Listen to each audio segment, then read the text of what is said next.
I love how you said that, that we haven't bounced back from what happened 5 years ago, Mhm. and that's the part that I don't think people really realize. A lot of these people who say, "I did that for $10." Yeah, maybe 6 years ago, you could buy that and do that for $10. You ain't doing that anymore for that. Yeah. Yeah, it's true. And I think that the bouncing back is not just a monetary thing, right? We all know that everything's increased, but it's also about your mindset. And you were in the healthcare, profession, but I design stuff, right? One thing that we all know is because we're smart, right? A lot of us are very smart human beings, is the results of something that happened that big are not even being shown yet.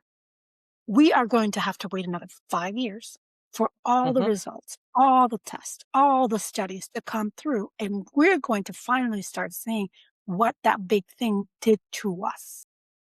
It exactly. changed us so significantly that no matter who you are anywhere in the world, you will never be the human being that you were back in 2020 or 2019. You will not be. And I think people have not accepted that. So I've always done my job at home. I always knew I could do my job at home, and I've always known that there were jobs that can be done at home.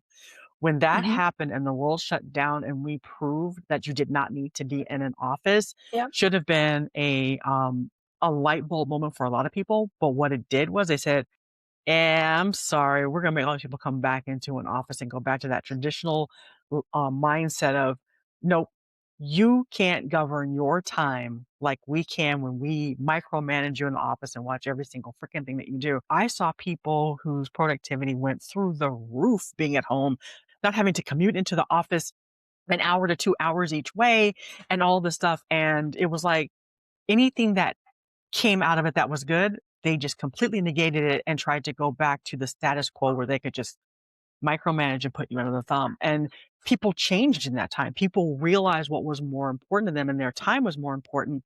But at the same time, because their time was more important because they had it, they performed better at work. They did. They perform better as human beings to their Mhm, family, to their loved ones. What you were talking about before is now we had the time to go with our parents to the mhm. doctor to understand what they Yes. were saying, right? We weren't feeling guilty. So we can go with our children, we can go with our parents, we can go with our neighbors, our elderly Mhm. neighbors. I used to bring food to my elderly neighbor. Yes. I just little things like shovel the snow, like all those little things we had time to do. And we started seeing that we could do it different. And I believe that it helped us say, "Oh, we're not going to be working all this time. Mhm. We're going to age, we're going to mature, and we know there's a better way to do it. How can we do it?" And we started making those changes. I think that we haven't even touched the little surface about what it did to us, what that those few years did to us. And when it comes back up in about I my guess is 5 more years, and then we're gonna start seeing the true changes of our mind changed, and, Mhm. yeah, I think people are gonna be really surprised. So, uh, it's just helped so many people in different ways, and it's hindered in so many ways. So, I'm excited to see the results, because it's gonna matter to us as we get older. So